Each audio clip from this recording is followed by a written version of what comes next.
দুঃসময়ে যারা আমাদেরকে ছেড়ে যায়নি, খালি পকেট দেখে আমাদেরকে লজ্জায় না ফেলে সযত্নে যারা গুজে দিয়েছিল দু চার আধুলি, ভুল দেখে সুযোগ পেয়েও যারা কথা না শুনিয়ে বরং ক্ষমা করে দিয়েছিল, দম আটকে থাকা মুহূর্তগুলোতে একটুখানি স্বস্তি হয়ে যারা পাশে থেকে গিয়েছিল, জীবনের নড়বড়ে সিচুয়েশনে যাদের দু একটি ভালো কথায় আমরা ফিরে পেয়েছিলাম নতুন উদ্যম, সাহস, অনুপ্রেরণা, সেই প্রত্যেকটা মানুষকে ধন্যবাদ।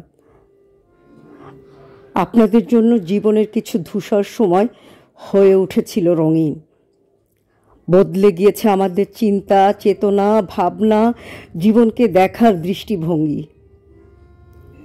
তাদের কেউ কেউ হয়তো এখনো জীবনে আছে, আবার কেউ কেউ নেই। তাদের প্রত্যেকের জন্য প্রার্থনা, ভালোবাসা, কৃতজ্ঞতা। ভালো থাকুক সব সময় এই মানুষগুলো। এদের জন্য জীবন সুন্দর, বেঁচে থাকা আনন্দের।